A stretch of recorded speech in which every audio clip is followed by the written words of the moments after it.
Good evening, ladies and gentlemen, and welcome back to another exciting virtual tour with the Foss, Waterway, Seaport, and of course myself, your guide, Chris Stottinger of Pretty Gritty Tours. And tonight it is my privilege and my honor to introduce the man and the legend himself, Jordan Hanssen. Now, if you're not already familiar with the name, he is a local boy who graduated from University of Puget Sound, came of age in the Tacoma area, and then daringly, with three other young men, rowed across the Atlantic Ocean. And you didn't mishear me there. Yes, he rowed in a craft. Now, if you were down at the Foss Waterway Seaport tonight for their free Third Thursday, you got the opportunity to actually go and see this 29-foot boat that they lived in for over 70 days, as once more, they rowed across the Atlantic. Tonight, we're going to talk to Jordan, and you get to hear from him what inspired this journey across the ocean, which I don't know who else has been prompted to sit in a 29-foot boat with three other dudes and row across the ocean, but it's not something that often comes up in one's life. But it happened, and this is the story of it. And we've come on this whole journey now, right?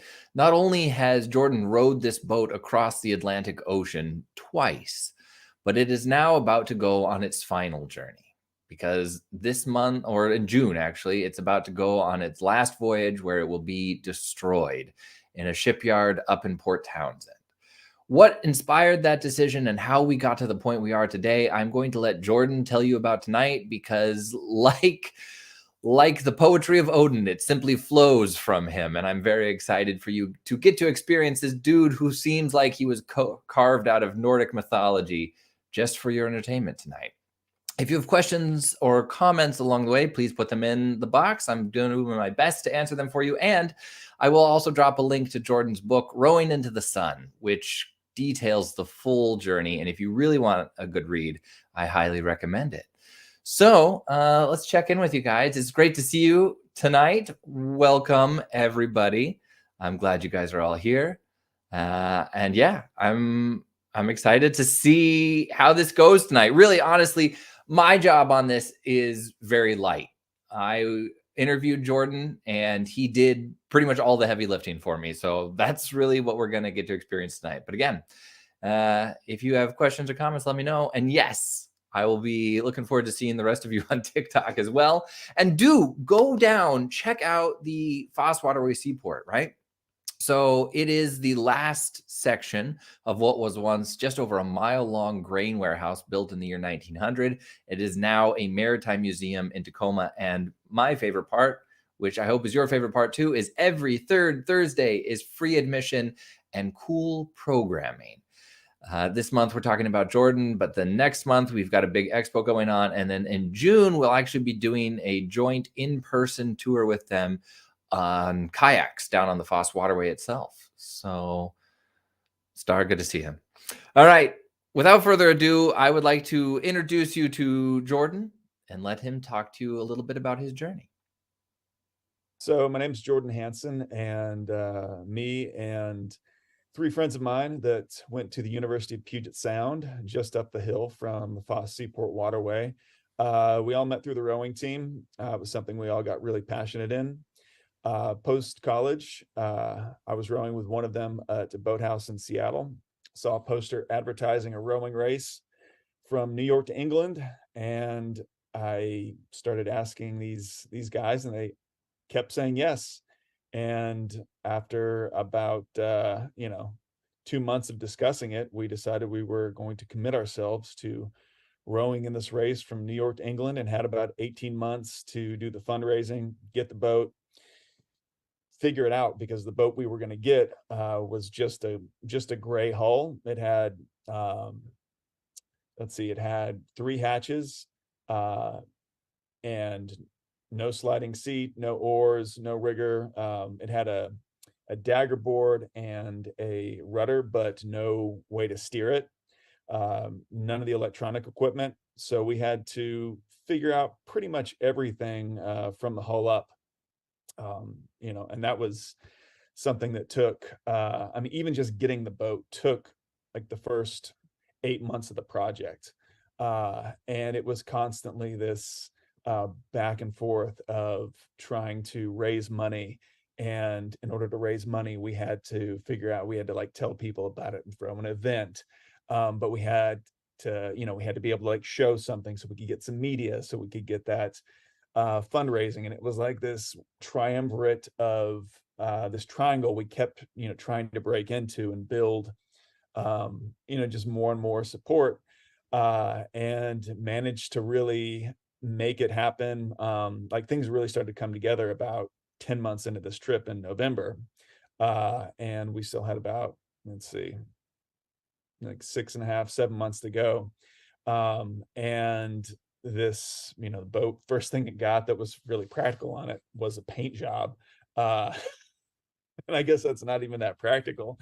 But we ended up getting that to we got the boat to the Seattle Boat Show. And at that point, that was when this crossover period where we had like the boat looked just good enough and practical enough. And we decided we would keep a rowing machine going the entire 9 days of the boat show. And when I mean like the entire 9 days of the boat show, that was 24 hours a day. We kept, and so because we're trying to prove to people that we're serious about rowing across the ocean. So this was one of our like harebrained ideas that, I remember my buddy Greg, he came up with it. We were sitting down in the house where we were all living up in Seattle, which is the house that I'm still living in today. And he brings this up, and I was like, that just sounds miserable and so crazy. It just might work. And in this kind of crazy, silly way, like it was, we showed up and like we were sleeping in the Sounders locker room, keeping this rowing machine going. And so you'd have someone sleeping, someone on the rowing machine, and then like everybody kind of working this whole Seattle Boat Show crowd. And we ended up meeting all of these people, and kind of this showed a level of seriousness. And we ended up getting all of this equipment and figuring out how to outfit the boat. And this was just a process. We had some really wonderful people. This boat outfitting place called Emerald Harbor Marine, Seattle Yacht Club sponsored us. Some really wonderful people came out of the woodwork, and just bit by bit, mistake by mistake, we got the boat ready and shipped it off to New York. And then we met the 3 other teams from England that we were going to race across the ocean from New York to England. And how did you do? We did well. So we won. We got a Guinness record. We were the first boat to go from mainland USA to mainland UK without assistance. Day 16, we realized we didn't have enough food. And so between the 4 of us, we lost about 150 pounds. And, people who say like, how could that possibly happen? It's like, well, we were all between the ages of 22 and 25. This was the largest project anybody has ever, like between the 4 of us, that we'd ever attempted. And if you think about just going out for a long camping trip, like how much work it is for, even 2 people to do all of that food planning. And then when you have all of the requirements that food cannot be refrigerated, it has to be able to last in a very challenging environment. Yeah, I mean, there was going to be a big mistake. And I had this, I don't know, can I swear in this? Oh, hell yeah, please. So, anyway, this and it turned out this was the weekend that all the food was getting packed. It was up in Seattle, and so it was myself, Greg Spooner, Dylan LaValle, and Brad Vickers. And there was just too much to do. So when it came time to pack the food, Brad had made the big push getting all the stuff together, and they went over to Bainbridge where Greg had his family, and they had a bunch of volunteers that had showed up to help pack this food. I was still doing boat projects, and it was kind of a funny day because, got up early, and I just managed to get everything done, by about 5 o'clock by happy hour. And I mean, on a pretty much 6 to 7 days a week, we were in the boatyard from between 7 and 9, and sometimes until 2 in the morning. And just like, because we were all new to this. And so that meant that like, if we did, like, quite often we didn't do things right the first time. So it was a big learning curve, but then we'd basically have these boat guys come in and double check our work, and might have to take it apart and do it again. And, we chased up, the wrong tree a lot of times. But anyway, 5 o'clock, I'm done. And they're all packing the food and thinking like things are really starting to come together. Go to this, I go to this bar and I get a gin and tonic and a burger. It's coming my way, and I'm sitting down. It's in Ballard, which is this salty neighborhood in Seattle. Maybe it's a little bit more hipstery these days, but back then it was a little bit saltier, as is a lot of places. And this guy with a grizzly beard sits down next to me, and he's got his drink, and he starts asking me what I'm doing, and I'm thinking to myself, like, this is the last thing that I want to be talking about right now. Like, all I have been doing for over a year now is just saying like, this is how I'm going to row across the ocean and blah blah blah. Like, I just want to take a break from it. But I'd had it was like, at the same time, it was like, how lucky am I that I get to do this? And I mean, in Ballard, like, and really anywhere, you don't know who you're talking to. There's a lot of boat people out there that look pretty homely, but they might know people or might have the resources to help. So just kind of take a deep breath, and I just get into the whole description. This is what we're doing. And this guy just like looks into his drink, looks behind the wall, and bottles of liquor. And he doesn't even look to me, and he goes, "Well, it's all about how you recover from your first big fuck up." So the thing that got me is like, especially if you're a young person and you decide to do something big like this, the advice just comes out of the woodwork, and everybody has an opinion, and a lot of it is just absolute garbage, but there are some gems in there. And so the way I've had people call me up and ask about advice for putting big projects like this together and ocean rowing, and I tell them this is like, maybe 60 to 90% of the advice you're going to get is going to be crap, but like there might be some nuggets in there that are just really really good. So just be gracious, be polite, and listen to that advice, and then make that call. But this grizzled old dude says this, and I think to myself, it's like lightning strikes. And I was like, that is some really good advice. I feel like that it has a level of truth to it that has been earned. And so on day 16, when Brad comes to the conclusion that we don't have enough food, I was like, this is it. This is our big fuck up. How we recover from this is going to dictate success or failure. And it was absolutely right. From that moment on, we just had to, we had to pull together. Like, obviously, like with rowing, there's always these pulling together metaphors, but more in the sense that we had to maintain a level of discipline and a level of compassion and a level of understanding, while being in a position of like borderline rage, and being hungry. And if you think about, like, I'm sure that in all of the 7 years of tours that you've done, you've probably gone into one or two of those where you weren't quite as fueled as you wanted to be, and that has changed the tenor of your tour. 100%. Nothing is more difficult than struggling while hungry, right? Like, yeah. And there's a few people out there. Another guy that I rode with, I just went to go visit him in New York, and he's an actor. He's been a bodybuilder and really active guy. And there's a few people out there that just don't have like that level of hunger, but most people do. Like, most people, it's going to really it's going to change their mood a huge amount. absolutely. So now, by day 16, you realized there was an issue, but how long did the entire journey take? So it was 72 days. So okay. we left New York, and I knew that I was going to get seasick. I just didn't really know quite how long that was going to last. And like we left New York, we had these, beautiful 10-foot waves that were pushing us out of the Verrazzano's Narrows, and we were, half of us were puking. And then it got really calm. And day 3 into this, we are cruising along, and it's like, it's dead calm. Like, it's so calm that you can look into the water and see your reflection. Just absolute silence. And then then I hear something, and it sounds like moving water, but it's like there's no wind, there's no waves. We're just like floating on this ginormous satin sheet that's just gently fluttering. And I stand up and turn around and face towards the east, and I see this low wall of white water start rushing towards us.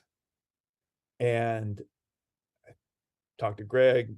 He stands up and he's looking, and we call the other guys out of the cabin. And it's not something we can even wrap our minds around, because I've been seasick for a few days. I'm like, I haven't drank enough water, haven't eaten enough food, and it's just absolutely I can't wrap my mind around it until it gets closer and closer, and I realize it's dolphins.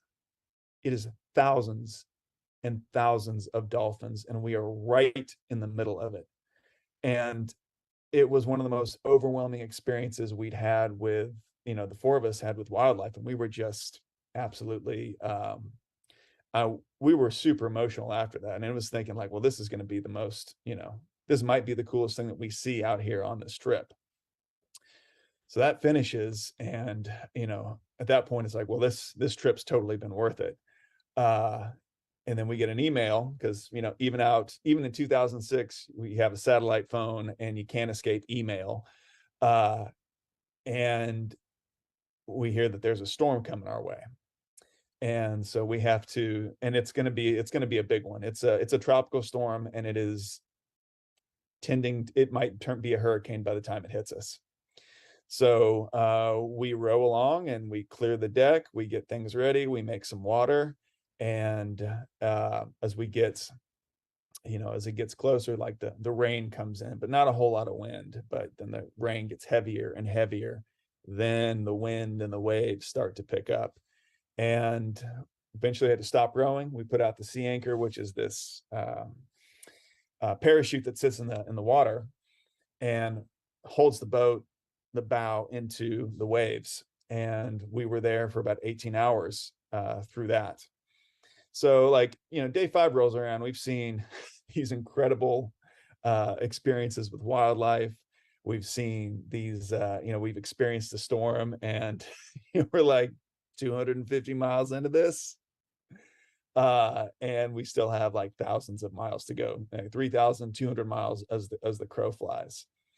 And so we ended up making the halfway point in, I think, about 24 to 26 days. And so we're thinking we're at this point, we're on track to break this record across the ocean. Things are going really well. And we're halfway point. We're on the downhill side. And then things just got really slow. So that first half took us a third of the time that we were out there. And so we were out there for about 72 days. And between the 4 of us, we lost about 150 pounds. Gosh. Okay. Well, this actually leads me to my question that I feel this is a 2-part, because I know a lot of people are going to be interested in your description of your boat, what it's like being in those dimensions while at sea. And then what were the biggest swells you guys encountered? I think that there's a tendency to exaggerate in ocean rowing. And I've really tried to when I wrote my book about it, I tried to limit that. And I think realistically, the biggest swells we probably would have experienced would be about 20 feet. But some of the other crews that I was out there, they were definitely 45 feet. It's a 4.5-story building. And my house is 2 stories. That's 20 feet tall. And if you lay down and you look up at 20 feet, that is huge, especially if it is a moving mass of water. So, you know, I don't know exactly, but I do know that, people are going to say, like a lot of people who row across the ocean say, these waves were this big, but I think it's probably closer to 20. That is also huge. And that was probably in the height of the storm. And I'd say like the waves that we could really handle, depending on the direction they were going, um, like the biggest we could handle that were going favorably were probably about, 12 feet. And then if it got beyond that, we really needed to be on sea anchor. You know, having spent some extensive time at sea, I think the thing that people always forget is that, just being like, it's a 15 or 45-foot swell doesn't give the perspective of, for example, being so low to the water when you're rowing, and just how daunting that size can be as it's coming at you, right? Oh yeah, and also like I rather be in a 45-foot giant long swell than I would be in 8-foot waves that are short and choppy, because it's a completely different story. You can be out there and just do this woo, but if it's just boom boom boom boom boom boom boom, it's horrific. And That's a actually, like the sound can provide a, like, depending on like storms out here, can be really challenging. One of the guys who did the navigation for us, a guy named David Birch, here runs a place called Star Path in Ballard. And I've developed a friendship with him, so I go grab lunch with him every once in a while. And he had one of the ferry captains to the Victoria Clipper came in one day, and he was like, yeah, we were just smashing into 10-foot seas on the Strait of Juan de Fuca, and it broke their front window. I'm like, that boat's 120 feet. It's pretty high up there. It's obviously going a lot faster, but it doesn't take a lot for, like, the shape of the wave is equally as important as the size, and in some places a lot more so. I mean, that's a good segue into what is it like being four young men in a rowboat, essentially? What were the dimensions and the safety mechanisms of your craft? So the boat is 29 feet long, 6 feet wide, maybe about 5 feet top to bottom. Has a rudder and a dagger board. So a dagger board is what would replace having a keel, like a weighted keel. We had lifelines, life vests. We had tracking beacons on board. And we had a sea anchor. We had a satellite phone. We had several backup GPS, VHF radio, backup VHF radio. We had dry suits, rain gear, water desalinator, backup water desalinator, and all of our medical kits.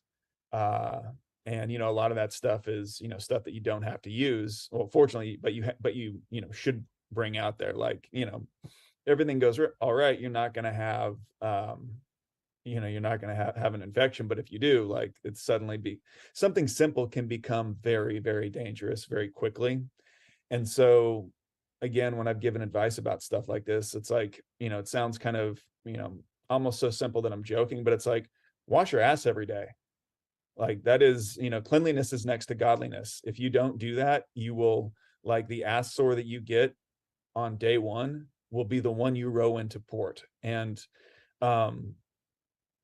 it can feel like I've had ones out there, and I think we, like, as a crew, we avoided most of it because we were pretty on it. But I've had some of those that it feels like someone has just jammed a hypodermic needle into your ass and just held it there. And like every time it brushes, it feels like someone's twitching it. It's horrific. Like sunscreen, like wearing, there's no, like, that stuff can really, like, staying hydrated. And if you stay hydrated, you stay out of the sun as much as you can, you balance your sleep, you balance your calories, you keep clean, like, your body's going to keep functioning. And as soon as, like, not making, like, if it's an option, not making decisions hungry. Yeah, there's always exceptions to these rules. You're always cleaning up the boat, like keeping things clean. It's keeping things neat, because it's very, it's kind of thing. Like, I mean, these guys have all criticized me. I'm not as clean as I could be, but it's something that it's, you know, something that I keep working on, and that no matter what, the boat has to keep working on, because you move on a space that small, there's not a great place for anything. So you're constantly reshuffling things around. You're like, well, this might be a really important piece of equipment, but you know, we only need it when we need it, and we might not even need it. So we're going to bury it. But then it's like, if we need it, we have to go dig through all this stuff. And so there's just not a great answer for a lot of these questions. You just like, well, it's kind of like, it depends. What kind of watch schedule did you guys have? So on the first trip, we did 2 hours on, 2 hours off. But on the second trip, we worked with some sleep scientists, and we came up with a polyphasic sleep schedule, which is a fancy way of saying we slept for different amounts of time, different times of the day. Having done the 2 hours on, 2 hours off, like, that is miserable. And what that looks like is during your evening shifts, probably the quickest you can get to sleep is maybe 15 minutes, just because you're really exhausted. And then it takes a few minutes to wake up. So like, you're probably going to get 90 minutes of sleep, and then you got to get up and you got to row for 2 hours. With a polyphasic sleep schedule, we would have like a block of 4 hours and in the evening. And so you'd have a 4 hour shift that you'd have to row, but you'd also have 4 hours that you could sleep. And so you're really getting like that 3.5. And so that combination of, you'd have a 3.5 hours, and then you'd have, so you'd be on for 4 hours, and then you'd be asleep for 4 hours, then you'd be on for 2, and then you'd have another 2 hours after that. And after that 2 hour one, you felt pretty normal. So within a 24 hour cycle, you know, you would, with that polyphasic sleep schedule, we were able to, I think, have more daytime where we felt a little bit more active. Whereas that 2 hours on, 2 hours off really was just like, just getting beat up, because it's just so consistent. So yeah, I mean, if I was going to do it again, I would absolutely have that more mixed up schedule. That makes total sense.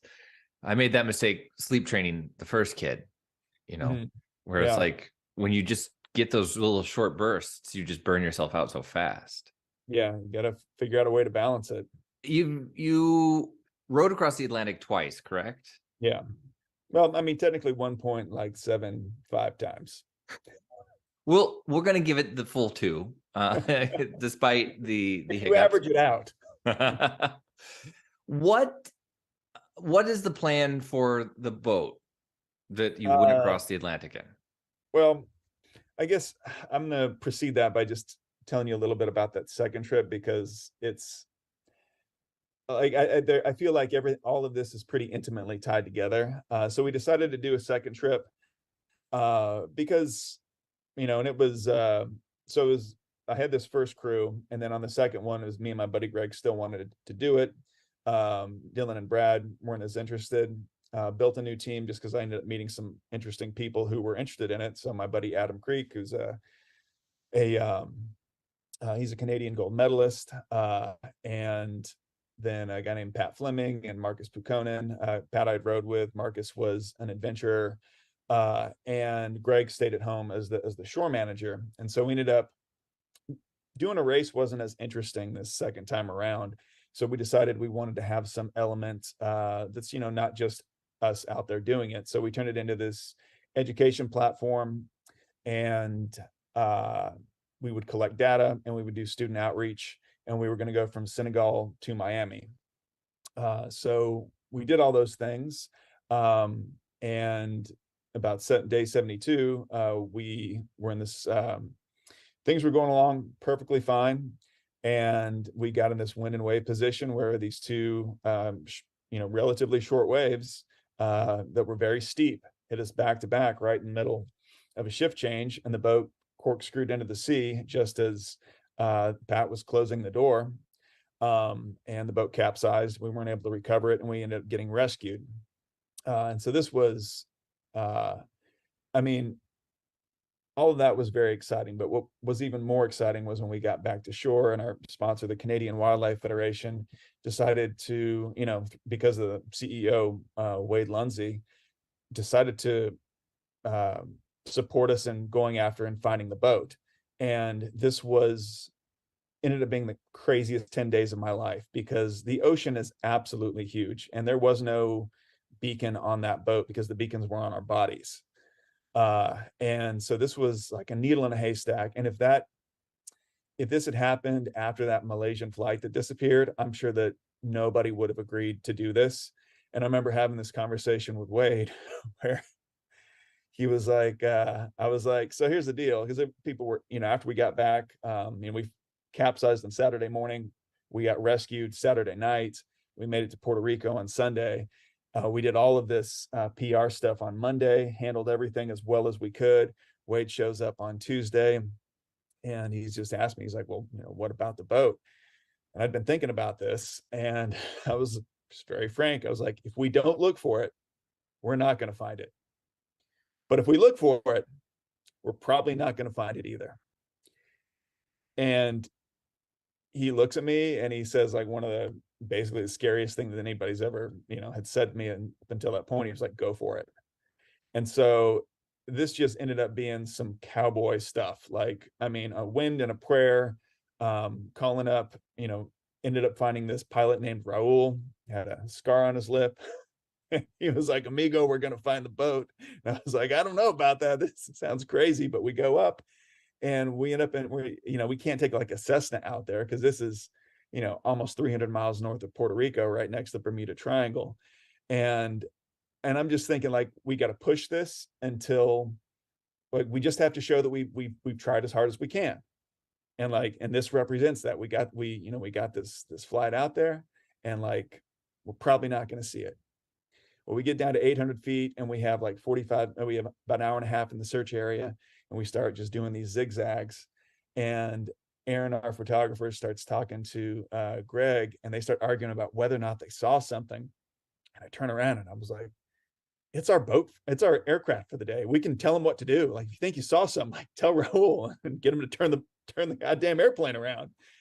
So they have to turn the other direction because of the wind, but that ended up being fortuitous because the wing just went down, and like Vanna White just showed us exactly where the boat was. And so at this point, it's like, well, we found it and it was incredible. We have its location, but we got to get back and we have to figure out how we're going to get out there now.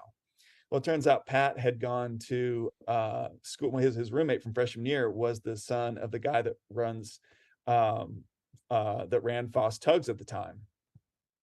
So he makes some phone calls, and they've sold a tug to Berenken Towing in Puerto Rico. And we end up getting a tugboat at half price, which is still ridiculously expensive. And the thing is, that boat is in the water. It is floating the entire time. So the Coast Guard has, there's still like a drift buoy out there that they had dropped when they picked us up, and it runs for 30 days. And so they're still giving us these coordinates because it's, them running that algorithm doesn't cost them anything at that point. So we had this search area, and we go out there and win this tugboat that's, these guys are incredible, but they could like all be extras in Pirates of the Caribbean. The captain of this boat is this Muslim guy from Honduras named Israel. Like, these are just, you couldn't make this thing up. And it's 2 days to get out there, and we have 3 days of fuel in the search area. And then that's it. And then so that we got these 3 days. So day one rolls around, and at the end of that, and like on our way out there, the crew was like, these people are crazy. Like, we're looking for a rowboat. Like, what the hell are they thinking? Well, by the time we got to the search area, like, everybody was pumped up. Day one happens, and then there's just like, at the end of that day, I just think like, we're already 100% committed. So I call up Greg on the satellite phone, and I was like, we haven't seen the boat. You need to send up that plane again, because I know what's close to us, and we just can't see it from where we are. So he sets that up again, and so day two rolls around, and I know when that plane's gonna, like, when they're gonna take off, when they're gonna be in the search area, and I just got this vision in my head. of it's going to come, like we're going to see the plane on the horizon, it's going to do a few loops, and then it's going to like find us and like buzz us and like tip its wings back and forth. I don't see a damn thing. Like there is no plane. And I'm just at this point, I'm like, are we this far off? Like, how could we be this far off? And the energy in that boat just gets sucked out. And it just, it's feeling absolutely hopeless. And I'm up there in the crow's nest, and this guy comes up, Jorge, and he's like, dude with the beard, they found your boat. It's 20 miles away. What? Yeah. And so we've been basically looking for a car parked in a parking lot the size of Rhode Island, and now it is down to the size of King County, or Pierce County. And now we're looking for it in like a city size, like, Tacoma or Seattle, but like that's still a big parking lot. And it's not a big car. So 30 feet long. And so we, the tugboat can go about 9 knots. And so it just goes really slow and ends up in the search area that next morning. Like the crew that's been on, nobody goes to bed. Every single eye is just scanning the horizon just as the sun comes up. And Israel looks at the radar. Erin is scanning, and she's a photographer. She's got these eagle eyes, and he comes out and raises his arm just as she's raising her arm, and they point in the same place. And they point at me. I got the binoculars, bring it to my eyes, and I'll be damned if like there's the boat, and it's like perfect weather, like as perfect as you could hope for in a middle of the ocean situation.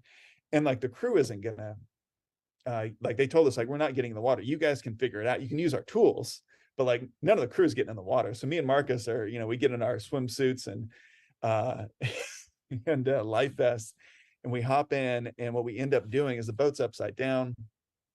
We get an air hose and we blow out both of the cabins as much as we can, and then there's a crane on the tugboat, and the crane, as it pulls it in, we wrap the boat up in a line and try and like pull it over, but it can't move fast enough, so it just keeps pulling the boat closer to the tug. So they let out all the line, and Marcus and I get on top of the dagger board and hold on, and then they gun that tugboat to flip it around. And so it flips all the way back around, and it's upside down again. We have to set it up again, do it again. And then finally we get it, we pump it out and get it next to the tugboat, and we manage to get on board, and we pull it on, and it takes a few like pretty tough hits on the tug, just because it's like, this is the first time we've done this, and just trying to pull anything out of the water in the middle of the ocean, like a 30-foot boat that's waterlogged from a 110-foot tug, is just like, and it was the first time we did it. If I was ever in that situation again, I probably would have had a better idea of how to do it, but we were all kind of shooting from the hip. But we got all of this footage, we got our scientific equipment back, we got our scientific data, we got a little bit of everything.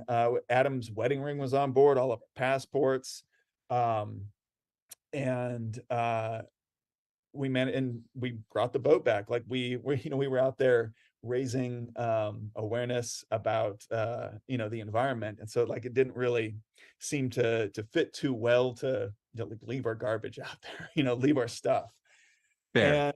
And so anyway, we brought it back and cleaned up the boat as best we could, and like the boat it had taken some pretty tough hits, and because of that, it just didn't seem like it was really in a position to do another trip, and not something that I'd want to like pass along to another person. Like maybe it could have been, maybe that's what should have happened, but it just didn't feel quite right.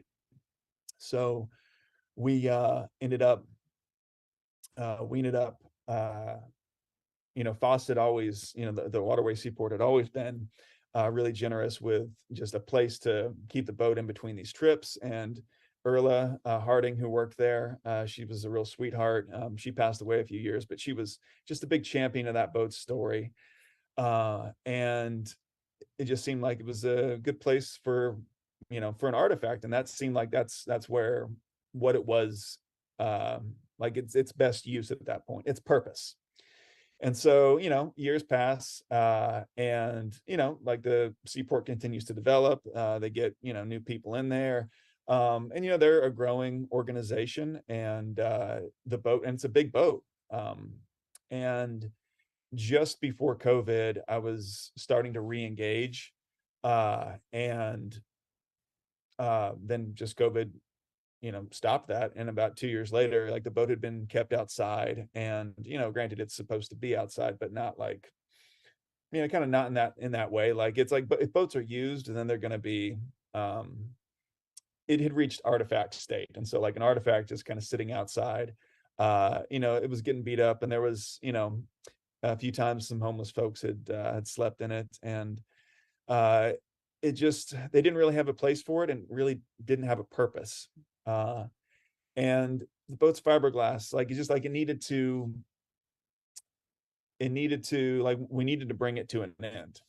And it sounds nice to, like, oh, what do you do in a situation like that? Well, you burn that boat, or you go and you scuttle it. It's like, those things are not, like, even if it's a boat that is good for those things, that, like, it's still, like, it's not very good for the environment.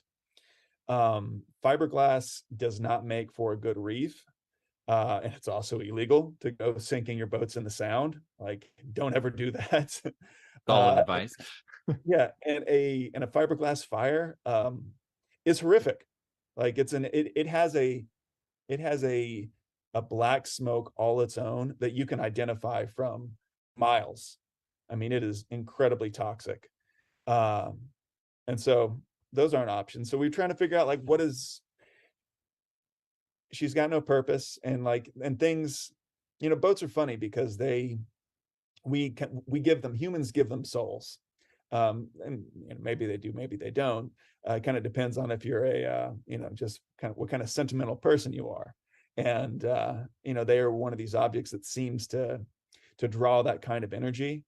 So how do we see this boat out that's had these, it's had these incredible adventures?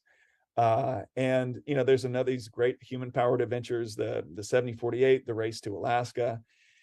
And we came up with this idea that the boat's last purpose could be to go deliver the beer for the party, which is called the Ruckus, in between the 7048 and the race to Alaska.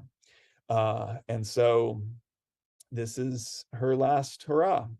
And it just seemed like a good romantic way that we could, tell the story with the boat one last time, and see it off in a really responsible manner. And one of the best things is that we're working with the boatyard up there and the Department of Natural Resources, and there's a great program where they can actually recycle fiberglass boats. So, I mean, if you're a boaty person out here in the Pacific Northwest, you've probably seen a lot of abandoned boats. And that's the thing, is like, but people get really attached to boats, and they don't want to, and there's not a lot of easy ways to make them go away. And then people ignore them, and then they just get kind of lost, and they become somebody else's responsibility, or just become like a toxic piece of garbage in this beautiful place that we live. And now DNR is starting to have this boat recycling program where they'll take the fiberglass and they'll grind it up, and that becomes a medium for building things like a substrate in concrete, or things I've heard them making are like phone poles, and manhole covers, and I'm sure like a host of other things. Like, there are ways to recycle this, and this is like a really, I mean, fiberglass is an incredible product, but it lasts forever. So it really needs to change form. And it's, for a long time, I thought we were going to have to, it would just go into a landfill. But fortunately, seems like most of it's going to be recycled. And so I'm really excited about that. Excited to, and just like, I'm also ready to put a period on the end of this, like write this final chapter of this incredible adventure that this silly object has brought together. And I mean, I say silly, and it both is and it isn't. Another thing that I haven't really talked about is that the boat was named after my dad, James Robert Hanssen, and my dad died of asthma when I was 3. And so for me, like, especially at 23, naming this boat after my dad, and on that first trip, we raised about $50,000 for the American Lung Association. It became an object to grieve as an adult. And so, like, the way that I would describe, grief is, especially grief when it happens to a child, is when you're a kid, you grieve as a child grieves. But as you get older, you become, you know, a more complex individual. You have to grieve as an adult. And so for me, the process of naming the boat after my dad, which was something that my 3 teammates came to me and said that we should do, uh, it embodied this fiberglass object uh, with something a little bit more that's been really, really important for me in working through, you know, the feelings of losing a parent at a very young age. And, you know, for better, for worse, it might have made it harder for me to, you know, physically say goodbye, or, you know, earlier on, maybe pass the boat on to someone else. But, you know, it's done these 2 incredible trips. It's has been an artifact. I mean, you first came across it and you were interested in it. And so, yeah, it's done a lot of those things, and it's, you know, it's everything, like there's a season for everything, and it's time for the season of this to end. I mean, I'm sure I'll keep telling the story in different ways. Like I got a lot of other books that I'm going to be telling, that I'm going to be writing in the future, but this is always will continue to have a huge influence on my life. And one of the things I'm most thankful for is that me and these 3 guys decided to do it when we were so young, because it has been a rich thing to live with, because my relationship to that event continues to change and teach me new things every year, and hammer home some of the most important lessons of my life. And I just feel incredibly thankful to have those memories. And this was the vehicle that created those. It brought a ton of people together, and I don't know if 25 people are going to show up, or over 100. Like, we'll see. Whoever's supposed to be there is going to be there, and it's going to be beautiful. What's next? Well, yeah, I've had, over the last few years, I've had this project called Tiny Boat Session. So rowing has remained a big part of my life. Like, I do this tour, and I think the ocean row, doing this tour, all kind of led towards Tiny Boat Session. Of that, like that idea just being a thing at the, you know, beginning of the pandemic. The week people started to take it seriously, mid-March, I was out for a row with my housemate, actually pretty close to where this buoy is behind me. And the sun was going down. It was just a beautiful, like, you know, March northwest day, like just rowing in like a nice thick wool sweater, and just like that perfect temperature. Uh, and I hear this music lilting across the water. And I turn around, and there is this grizzly looking man in a tiny boat playing his heart out with a saxophone. And at that moment, seeing that thing, I just felt like I need more of this, and maybe other people will get a kick out of it too. And so I started filming musicians playing music in the back of my boat. It was an outside activity. It was you know, more than 6 feet between us, and it seemed like a very good way to be able to have something that was both an intimate thing that you could share at that moment, but also create something that could share with other people. I mean, I'm in love with these things. When I see these musicians play in the back of the boat, I just think it's gorgeous and sweet and kind, and I'm just so impressed with their level of talent. And over the last few years, I've filmed over 200 of these. And I'm still feeding them out on social media, and I still have like 75 some odd to go. And last time I collected some was last August. So I'm doing that, and that was kind of a in between Or Northwest, which was the name of this organization that we put together, not just the 2 trips across the ocean, but 2 trips down the Mississippi River and a trip down the Columbia. And all these later trips all had an educational aspect to it. But in between the end of Or Northwest in 2017 and Tiny Boat Session, I've been working on a series of novels, which are a lot of them, they're based in the Northwest, between kind of the Seattle, New Orleans, the Philippines, and a sub patrol boat in the Mediterranean in World War One. And so I have like 1,200 pages, and I think it's going to be like 6 books. It's going to be like 2 trilogies. And having experiences and writing them in is important to me. So this November, I'm going to get on a tall ship called Tres Hombres and spend 6 months on it, sailing from the Netherlands to the Caribbean and back again. And it's a ship that does trainings, but it also delivers things like rum, coffee, and chocolate. We've got what we need. But for me, and I think for us all, there's one last question. And I don't even know if this is something that can be articulated, but what is it that pushed you across the Atlantic?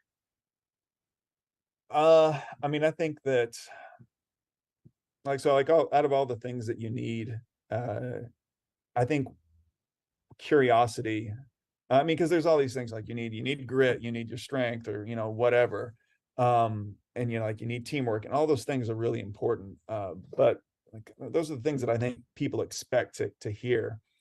But I think that this was really driven by curiosity in both cases, to like see if we could do it, and to just see the thing itself.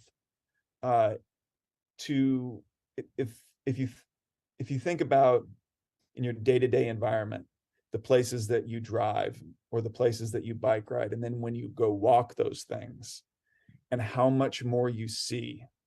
Like rowing across the ocean is like going at that walking speed. And so the intimacy to see this incredible wild part of the world was an absolute huge privilege. And just like you would think it would just be all of these like the same elements, and it is, but the combinations that they come in together. I mean, the phrase that I've thought of when thinking about this is that I think there's two main types of people.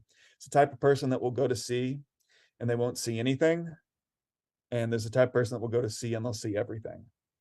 And I think that I was lucky that everybody that I went with, they were the type of people that went out to sea and they saw everything. And so that curiosity, and then I think that compassion had a huge source of strength, and like in the glue that held us together. That especially when we were hungry on that last 3 weeks, the way that I would describe that is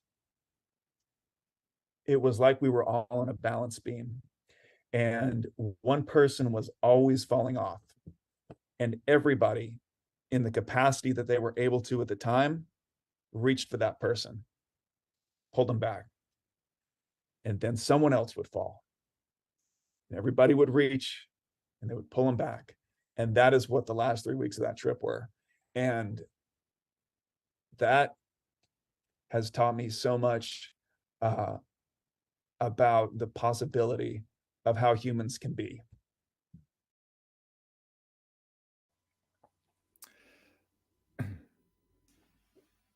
Well, that answers the question for me of what do you get when you take equal parts compassionate, articulate, and yoked and merge it into one Norse demigod?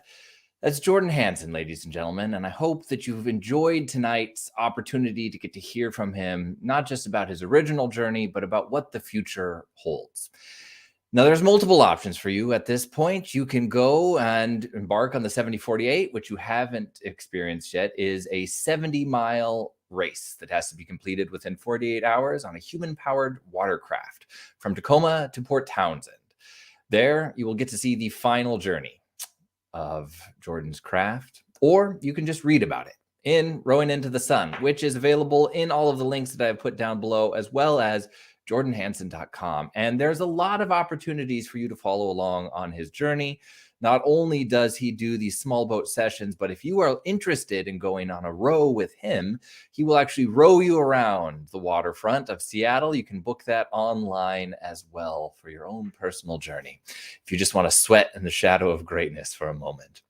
If you have questions or comments, please put them down below. Once again, I'll do my best to make sure that he sees those and has an opportunity to address them. And as always, as I'm sure Jordan would encourage us all to do, stay curious. And there's no better cure for curiosity than heading down to the Foss Waterway Seaport and exploring your history and all of ours in an opportunity to uncover the maritime in all its beauty. With that, ladies and gentlemen, have a wonderful night. I'll speak to you soon. And thank you so much for joining us yet again for another Foss Waterway Seaport's third virtual Thursday. I'll see you guys soon. keep on exploring.